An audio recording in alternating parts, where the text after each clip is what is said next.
नमस्कार दोस्तों, मैं हूं आपका साथी सुरेश कसवा और आपके लिए हिंदी साहित्य की एक और बेहतरीन क्लास लेकर आया हूं। ऐसी क्लास जो आपने आज तक कहीं नहीं पढ़ी, वो चीजें मैं आज आपको बताऊंगा और इतने अच्छे तरीके से आपको याद हो जाएगा कि आगे होने वाली जो भी परीक्षाएं हैं उनमें आपके काम आएगा। ठीक है, तो अपने पढ़ रहे हैं हिंदी साहित्य का इतिहास लेखन की, कैसे हिंदी साहित्य का इतिहास लिखा गया था। आज हम बात करेंगे काशी नागरी प्रचारणी सभा। ठीक है, काशी नागरी प्रचारणी सभा कब इसकी शुरुआत हुई, क्या क्या इसने कार्य किए हिंदी साहित्य के इतिहास में, इनका मुख्य कार्य क्या था। ठीक है, तो बात करते हैं काशी नागरी प्रचारिणी सभा। पहले तो बात करते हैं कि इसकी स्थापना कब हुई थी। काशी नागरी प्रचारिणी सभा जो है, इसकी स्थापना हुई थी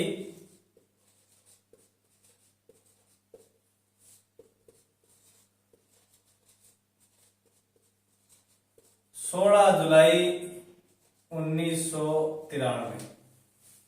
याद रखना बहुत ही महत्वपूर्ण है काशी नागरी प्रचारणी सभा, क्योंकि स्कूल लेक्चरर 2013 की जो वैकेंसी थी उसमें यह प्रश्न आया था कि काशी नागरी प्रचारणी सभा का जो वृहत इतिहास है वह कितने भागों में है। ठीक है, तो उसमें ऑप्शन दो थे, एक तो 16 और एक 18। तो कुछ लोगों ने 16 किया, कुछ ने 18 किया, क्योंकि कई किताबों में 18 मिलते हैं और कई किताबों में 16। तो वास्तविक रूप से जो काशी नागरी प्रचारणी सभा थी उसने जो भाग निकाले थे वृहत इतिहास के वो 16 थे। ठीक है, तो 16 ही भागों में प्रकाशित हुआ था वृहत इतिहास हिंदी साहित्य का। तो इस प्रचारणी सभा की जो स्थापना हुई थी वो 16 जुलाई 1993 ईस्वी को हुई थी। इसके जो मुख्य जिन्होंने इसकी स्थापना की थी, संस्थापक, ठीक है, इसके मुख्य संस्थापक श्याम सुंदर दास थे। इसके मुख्य जो संस्थापक थे वो श्याम सुंदर दास थे। काशी नागरी प्रचारणी सभा के मुख्य संस्थापक श्याम सुंदर दास थे। श्याम सुंदर दास के साथ दो अन्य सहयोगी भी थे। ठीक है, श्याम सुंदर दास के साथ दो अन्य सहयोगी भी थे, जो इनका नाम था सहयोगी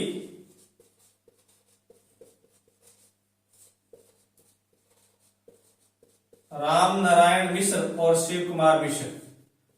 राम नारायण मिश्र और नंबर 2 है शिव कुमार मिश्र। रामनारायण मिश्र और शिव कुमार मिश्र, ये दो इनके सहयोगी थे। ठीक है, ये जो काशी नागरी प्रचारणी सभा थी इसके मुख्य संस्थापक श्याम सुंदर दास माने जाते हैं। इनके दो सहयोगी थे रामनारायण मिश्र और शिव कुमार मिश्र, परंतु इस सभा के जो अध्यक्ष थे वो थे राधा कृष्ण दास।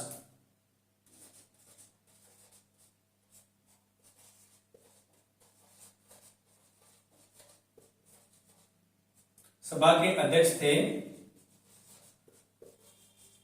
राधा कृष्ण दास।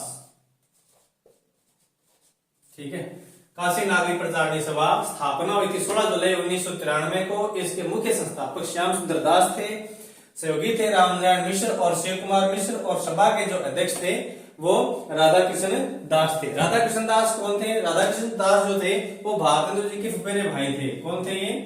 भारतेंदु जी के फुफेरे भाई। ठीक है, भारतेंदु जी के फुफेरे भाई जो थे वो राधा कृष्ण दास थे, जो कि काशी नागरी प्रचारणी सभा के अध्यक्ष थे। अब काशी नागरी प्रचारणी सभा ने एक पत्रिका निकाली थी। ठीक है, काशी नागरी प्रचारणी पत्रिका। काशी नागरी प्रचारणी पत्रिका 1996 ईस्वी में निकाली थी और उसी पत्रिका में हिंदी साहित्य का वृहत इतिहास प्रकाशित हुआ था। ठीक है, काशी नागरी प्रचारणी पत्रिका में ही हिंदी साहित्य का वृहद इतिहास प्रकाशित हुआ था, जिसके कुल 16 भाग थे और उन 16 भागों को अलग अलग लोगों ने संपादन किया था। ठीक है, तो जो उन 16 भागों में जो मुख्य भाग हैं, जो परीक्षा की दृष्टि से महत्वपूर्ण हैं, उनके बारे में चर्चा करेंगे। पहले बात करते हैं काशी नागरी प्रचारणी सभा ने जो पत्रिका निकाली थी उसकी। तो लिखिए आगे, काशी नागरी, सॉरी 1893 है, 1993 नहीं है, ये 1893 है। 16 जुलाई 1893 ईस्वी में काशी नागरी प्रचारणी सभा की स्थापना हुई थी और इस ने जो पत्रिका निकाली थी वो 1896 ईस्वी में निकाली थी। ठीक है, आगे चलते हैं, थोड़ा सा स्क्रीनशॉट ले सकते हो आप।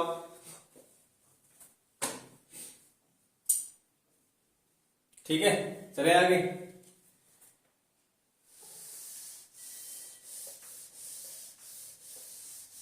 अब यह जो सभा थी, इस सभा ने एक पत्रिका निकाली थी और नाम था उसका काशी नागरी प्रचारणी पत्रिका। काशी नागरी प्रचारणी पत्रिका कब निकाली थी? 1896 ईस्वी। 1896 ईस्वी में इस सभा ने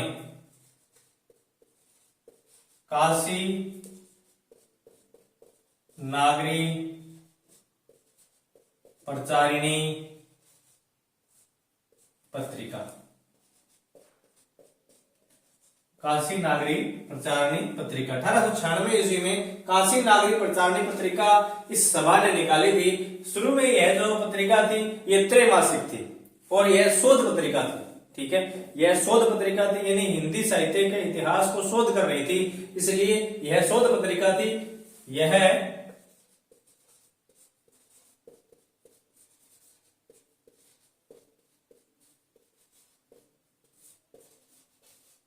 यह शोध पत्रिका थी और यह त्रैमासिक थी। क्या थी? यह त्रैमासिक पत्रिका थी। परंतु 1907 में यह मासिक हो गई थी। 1907 ईस्वी में यह मासिक पत्रिका बन गई। ठीक है ना, यानी यह एक शोध पत्रिका थी। यह तो शुरू में निकली थी तो त्रैमासिक थी, परंतु 1907 ईस्वी में यह जो पत्रिका थी यह मासिक हो गई, यानी हर महीने आने लगी। उससे पहले ये 3 महीनों में एक बार आया करती थी। इसमें जो हिंदी साहित्य का इतिहास है उस पर जो शोध किया जाता था उसको छापा जाता था और लोगों के सामने रखा जाता था। अब ये जो काशी नागरी प्रचारणी पत्रिका है, इस पत्रिका के जो संपादक थे वो कौन कौन थे? तो प्रारंभ में इसके जो संपादक थे उनके बारे में लिख लेते हैं अपने। हाँ, प्रारंभ में इसके संपादक एक तो थे श्याम सुंदर दास,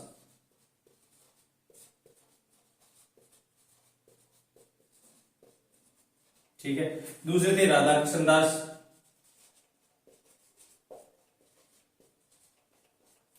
श्याम सुंदर दास, दूसरे थे राधा कृष्ण दास, तीसरे थे सुधाकर द्विवेदी, सुधाकर द्विवेदी, और चौथे जो थे वो थे कालिदास। यह प्रश्न नेट की परीक्षा में पूछा जा चुका है। यह प्रश्न नेट परीक्षा में पूछा जा चुका है कि काशी नागरी प्रचारणी जो पत्रिका थी उसके प्रारंभिक संपादक मंडल में से कौन से नहीं थे। ठीक है, तो आपने याद रखना है कि इसमें 4 थे। श्याम सुंदर दास थे, राधा कृष्ण दास थे, सुधाकर द्विवेदी थे और कालिदास थे। ये इसके 4 मुख्य संपादक रहे थे। ठीक है, ये मैंने आपको बता ही दिया। यह 1907 में मासिक हो गई थी और 1896 ईस्वी में यह पत्रिका प्रकाशित हुई थी। उस समय यह त्रैमासिक थी। तो ये बात हुई काशी नागरिक प्रचारणी पत्रिका की, काशी नागरिक प्रचारणी सभा की। उससे पहले हमने बात कर ली पत्रिका की, अब बात कर ली। अब आगे चलते हैं कि इस पत्रिका ने जो हिंदी साहित्य का वृहत इतिहास निकाला था वो कैसा था। आगे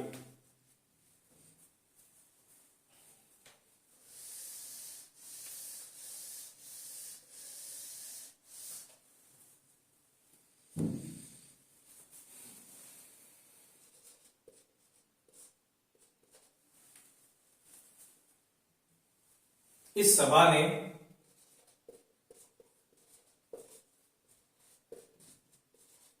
हिंदी साहित्य का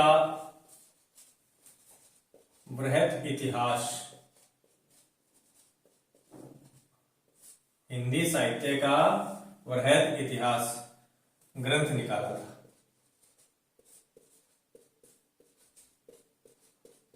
हिंदी साहित्य का वृहत इतिहास ग्रंथ इस काशी नागरिक प्रचारणी सभा ने निकाला था, जिसमें कुल 16 भाग थे।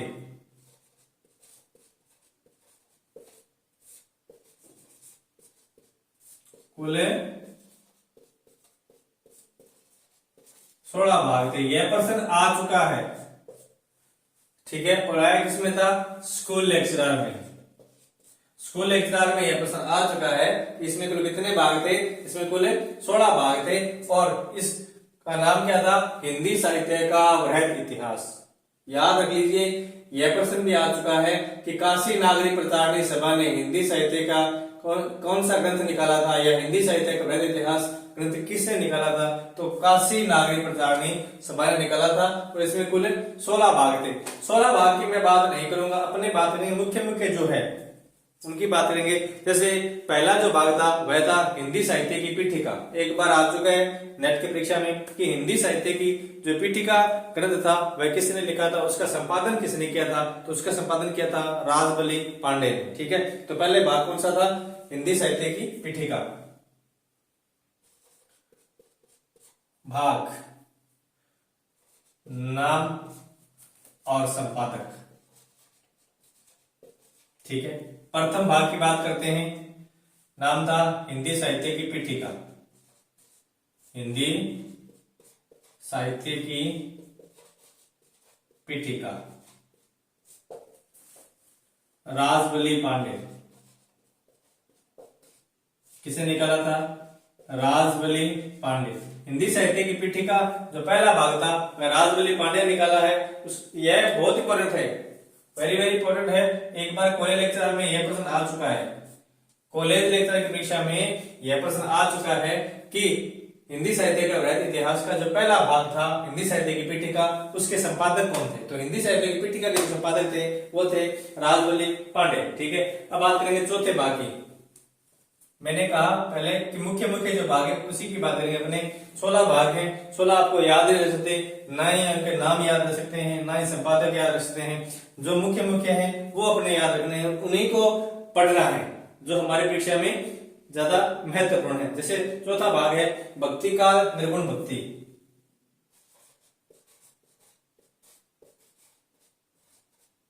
भक्ति काल निर्गुण भक्ति, यह कौन सा भाग था? ये चौथा भाग था। निकाला किसने था? परशुराम चतुर्वेदी ने। किसे निकाला था? परशुराम चतुर्वेदी।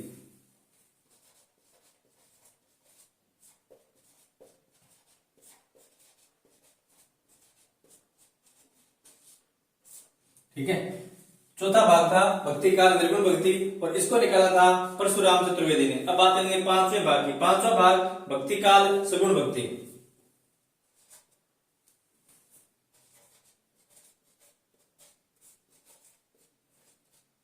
भक्ति काल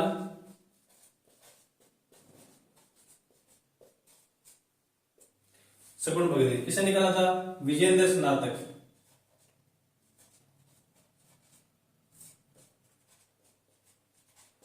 भक्ति काल है सगुण भक्ति निकाला था विजेंद्र स्नातक। ठीक है, बात करेंगे छठे भाग की, बहुत इंपॉर्टेंट है ये।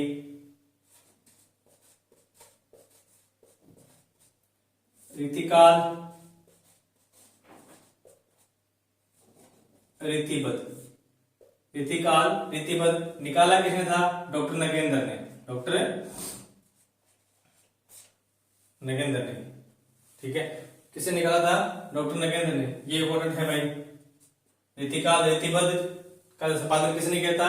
रीतिकाल रीतिबद्ध का संपादन जो था वो डॉक्टर नगेंद्र ने किया था। और किसमें किया था? रीति काव्य की भूमिका। इनका ग्रंथ क्या था? रीति काव्य की भूमिका। रीति काव्य की भूमिका।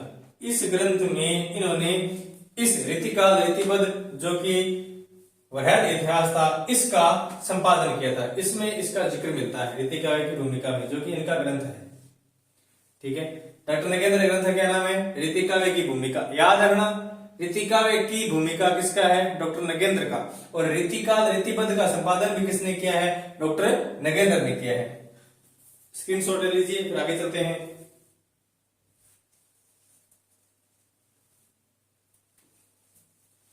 बात करें आगे 7वें भाग की।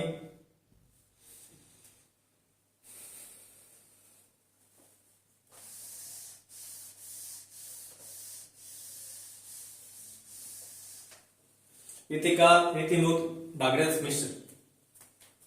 7वां भाग था, भाग 7। नाम था रीतिकाल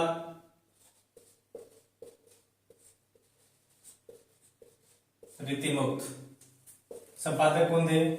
डॉक्टर भागीरथ मिश्र। डॉक्टर भागीरथ मिश्र। रीतिकाल रीतिमुक्त 7वां भाग संपादक थे डॉक्टर भागीरथ मिश्र। उसके बाद बात करेंगे अपने 10वें भाग की। उससे पहले जो भी है इंपॉर्टेंट नहीं है। 10वां है उत्कर्ष काल काव्य छायावाद। 10वां भाग उत्कर्ष काल काव्य छायावाद। ये किसका था? ये था डॉक्टर नगेंद्र का। किसने संपादन किया था इसका? डॉक्टर नगेंद्र। डॉक्टर नगेंद्र ने इस भाग का संपादन किया था। कौन से भाग के?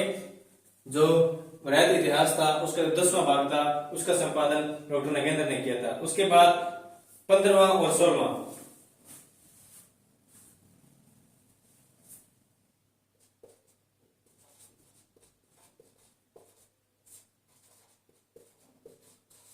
15वां भाग आंतर भारतीय हिंदी साहित्य। आंतर भारतीय हिंदी साहित्य संपादन किसने किया था? डॉक्टर नगेंद्र। हिंदी साहित्य संपादन किया था डॉक्टर नगेंद्र ने। और जैसे मैंने बताया था कि पहला भाग वेरी इंपॉर्टेंट है, उसी प्रकार जो 16वां भाग है वह भी बहुत ही महत्वपूर्ण है, क्योंकि 16वां भाग जो था इसके जो संपादक थे वो थे डॉक्टर नगेंद्र और नाम था हिंदी का लोक साहित्य। 16वें भाग का नाम था हिंदी का लोक साहित्य। हिंदी का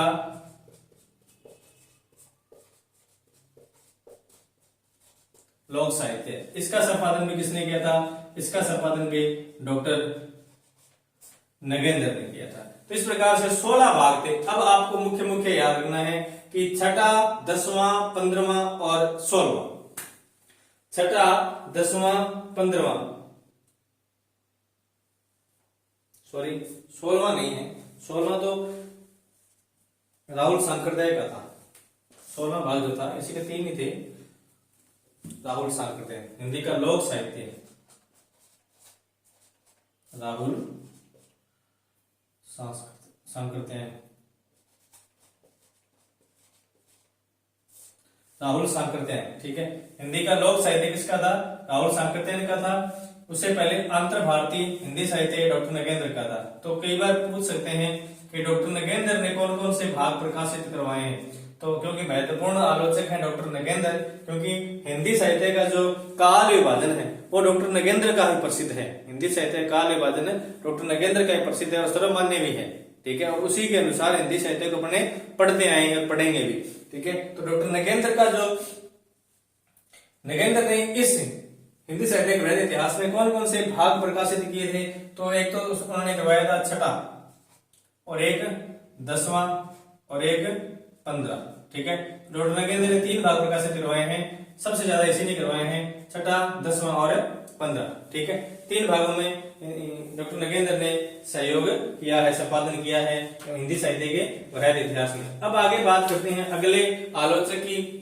तो काशी नागरी प्रचारणी सभा की हमने बात कर ली। काशी नागरी प्रचारणी सभा ने जो पत्रिका निकाली थी उसकी बात कर ली। काशी नागरी प्रचारणी सभा ने जो हिंदी साहित्य का वृहद इतिहास निकाला था उसकी बात कर ली। तो काशी नागरी प्रचारणी सभा से संबंधित अगर कोई प्रश्न पुट होता है तो इससे बाहर जाने की बिल्कुल भी संभावना नहीं है, इसलिए आप लोगों ने काशी नागरी प्रचारणी सभा को इस तरीके से याद कर लेना है। ठीक है, अगर आप इस वीडियो को 2 या 3 बार देखोगे तो पूरी की पूरी चीजें आपके दिमाग में सेट हो जाएगी कि इसका अध्यक्ष कौन था, इस काशी नागरी प्रचारणी सभा के संस्थापक कौन था। ठीक है, पत्रिका का जो संपादक थे मुख्य वो कौन कौन से थे प्रारंभिक।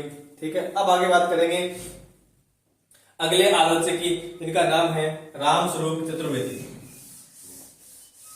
अगले आलोचक हैं रामस्वरूप चतुर्वेदी।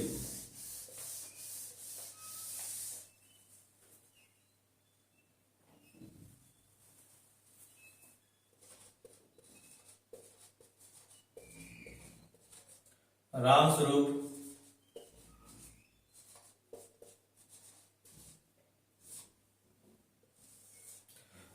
चतुर्वेदी ने एक ग्रंथ लिखा था जिसका नाम था हिंदी साहित्य और संवेदना का विकास। हिंदी साहित्य और संवेदना का विकास, बहुत सारे शब्द आते हैं, बहुत सारे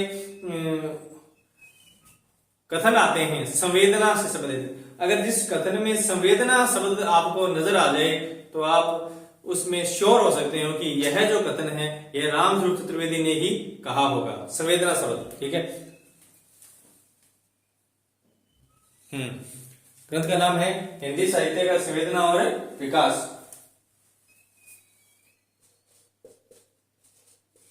हिंदी साहित्य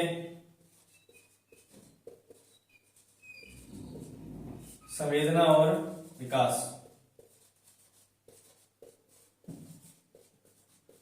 इस ग्रंथ का प्रकाशन हुआ था 1896 ईस्वी में। हिंदी साहित्य संवेदना और विकास, इस ग्रंथ का प्रकाशन जो था वो 1896 ईस्वी में हुआ था। और रामस्वरूप चतुर्वेदी 96 तो बच्चन सिंह बड़े का हुआ था 1886।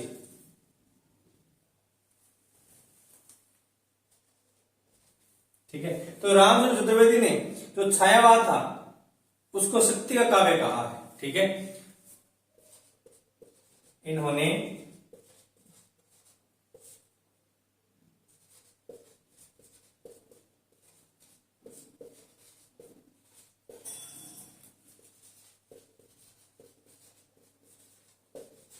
छायावाद को शक्ति का काव्य कहा है। ठीक है, छायावाद को शक्ति का काव्य किसने कहा है? छायावाद को शक्ति का काव्य रामस्वरूप चतुर्वेदी ने कहा है। एक और इन्होंने केशवदास की जो रामचंद्रिका थी उसे छंदों का अजायब घर कहा है। इन्होंने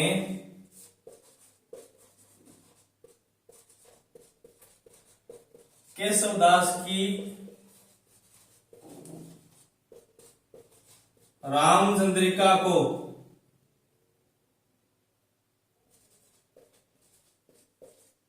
छंदों का अजायब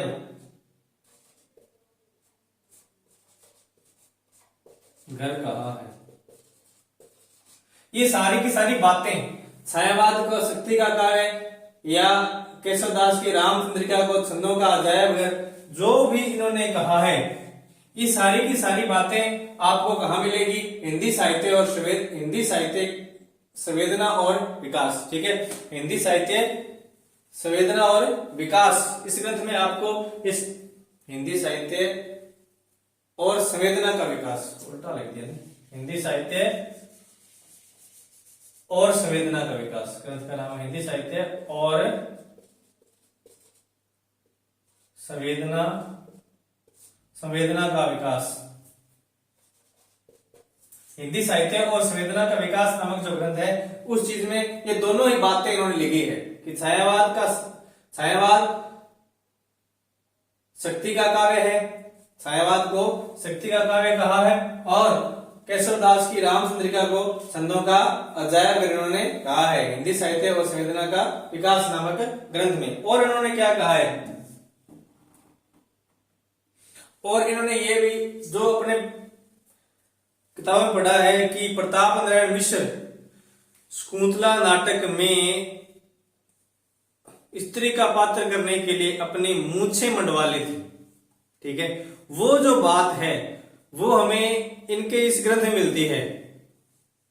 इनके रामचंद्र चतुर्वेदी का जो ये ग्रंथ है हिंदी साहित्य और संवेदना का विकास, इस ग्रंथ में ये बात मिलती है कि प्रताप नारायण मिश्र ने शकुंतला नाटक में स्त्री के पात्र का अभिनय करने के लिए अपनी मूंछें मुंडवा ली थी। ठीक है, मतलब अपने पिता से अनुमति मांगी थी। हम तो ये पढ़ते आए हैं कि अपने पिता से उन्होंने अनुमति मांगी थी। ठीक है, तो ये जो बात है ये कहां मिलती है, इस ग्रंथ में मिलती है। कौन सी बात? शकुंतला नाटक में प्रताप नारायण मिश्र ने शकुंतला नाटक में प्रताप नारायण मिश्र ने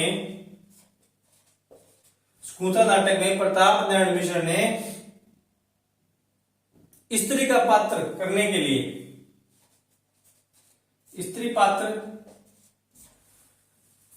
लिए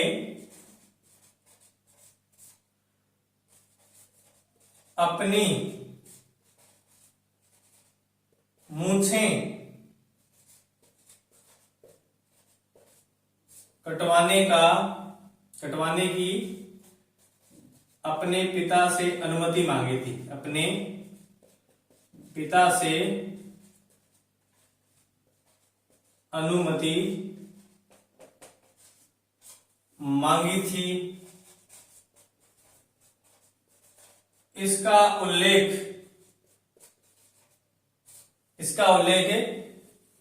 इस ग्रंथ में मिलता है। इस ग्रंथ में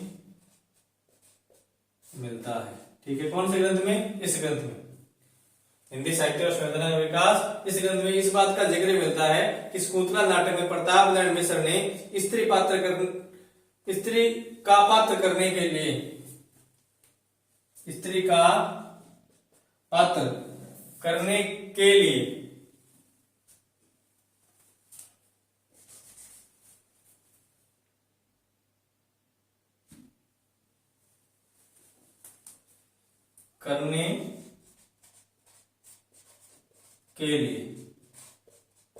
ठीक है, अपने मूंछें कटवाने की अपने पिता से अनुमति मांगी थी। ठीक है, इसका उल्लेख इस ग्रंथ में भी मिलता है।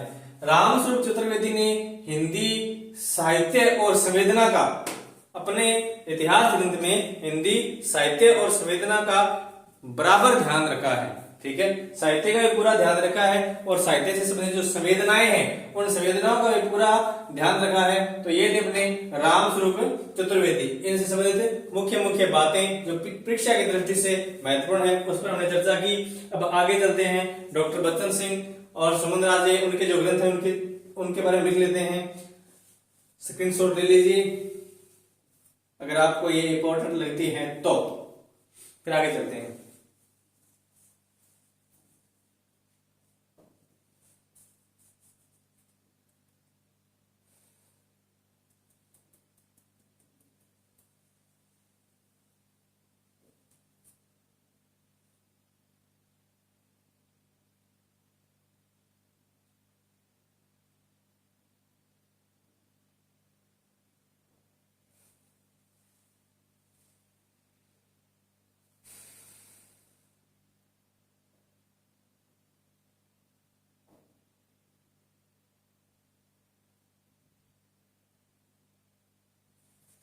चलते हैं आगे।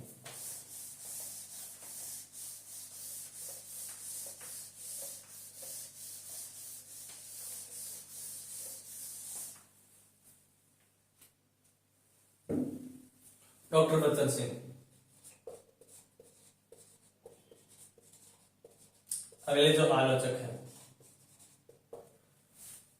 इनके बहुत सारे कथन परीक्षा में पूछे जाते हैं और एक दो कथनों की अपनी चर्चा अभी करेंगे, परंतु बहुत सारे कथन हैं तो चर्चा एक साथ कर नहीं सकते। इसलिए जैसे जैसे अपने पढ़ेंगे इतिहास वैसे वैसे उन पर चर्चा करते जाएंगे। अगर वो चीजें आप लगातार निरंतर मेरे साथ जुड़कर देखोगे पढ़ोगे तो आपको जो डॉक्टर बच्चन सिंह का हिंदी साहित्य का दूसरा इतिहास है उसे पढ़ने की आवश्यकता नहीं पड़ेगी। ठीक है, तो अपने साथ साथ में इसको पढ़ते जाएंगे। तो बच्चन सिंह, डॉक्टर बच्चन सिंह, इनका ग्रंथ है पहला, इन दो ग्रंथ लिखे हैं हिंदी साहित्य के इतिहास पर, दो ग्रंथ लिखे हैं। पहला है हिंदी साहित्य का दूसरा इतिहास, हिंदी साहित्य का दूसरा, हिंदी साहित्य का दूसरा इतिहास।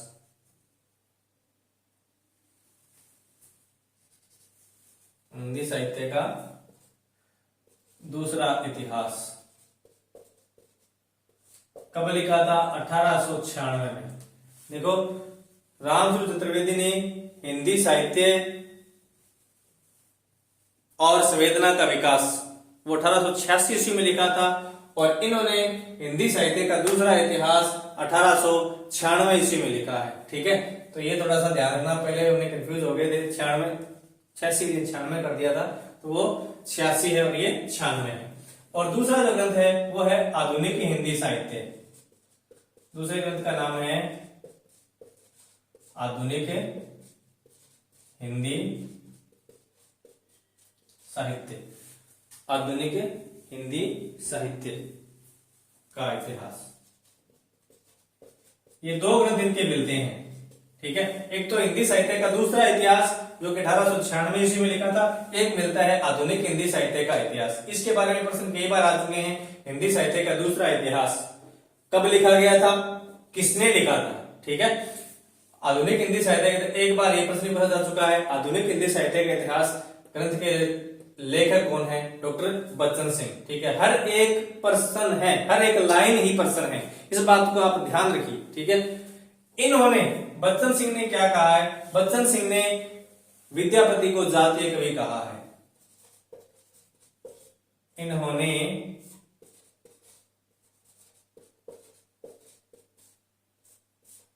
विद्यापति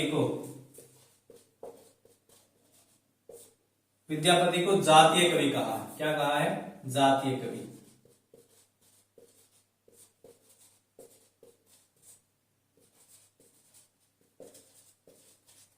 विद्यापति को उन्होंने जातीय कवि कहा है। अब जातीय कवि का मतलब क्या होता है? जातीय कवि का मतलब होता है राष्ट्रीय अस्मिता का कवि। क्या कहा है?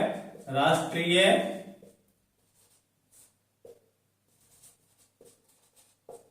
अस्मिता। ठीक है, जातीय कवि यानी कि राष्ट्रीय अस्मिता। तो डॉक्टर बच्चन सिंह से संबंधित इतनी ही जानकारी अपने आज इस क्लास में पढ़ेंगे, क्योंकि इनको बहुत पढ़ना है आगे। आदिकाल, भक्तिकाल, रीतिकाल में जाएंगे ना तो बहुत कुछ इनको पढ़ना है, इसलिए आज थोड़ा सा इतना ही पढ़ेंगे, क्योंकि हमें आगे भी क्लास लानी है, नहीं तो ठहराव आ जाएगा। डॉक्टर बच्चन सिंह के बाद अगले जो है वो है सुमन राजे।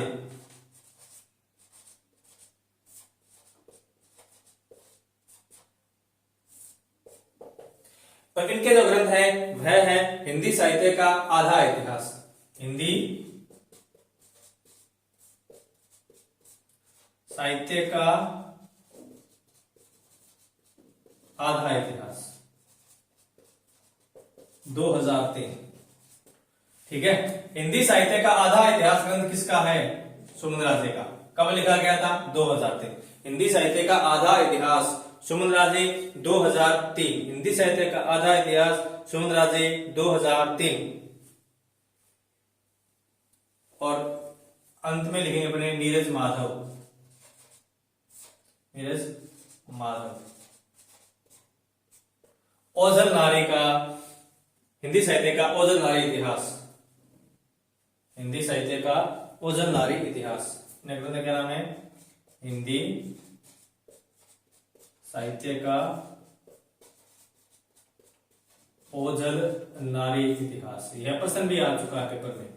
हिंदी साहित्य का ओझल नारी इतिहास। और कब लिखा गया था? यह 2013 में। ठीक है। नीरज माधव हिंदी साहित्य का ओझल नारी इतिहास। निर्जा माधव हिंदी साहित्य का ओझल नारी इतिहास 2013 में लिखा गया था। ठीक है साथियों, इसका स्क्रीनशॉट आप ले लीजिए। ये मुख्य मुख्य बातें जो थी वो मैंने आपके सामने आपके साथ साझा की है। आप इस पे नजर बनाए रखिए, और अगर आपको मेरी क्लास अच्छी लगी हो तो लाइक और सब्सक्राइब जरूर करें, ताकि आपके लिए और अच्छी अच्छी क्लासें मैं लेके आ सकूं। धन्यवाद। जय भारत, जय हिंद।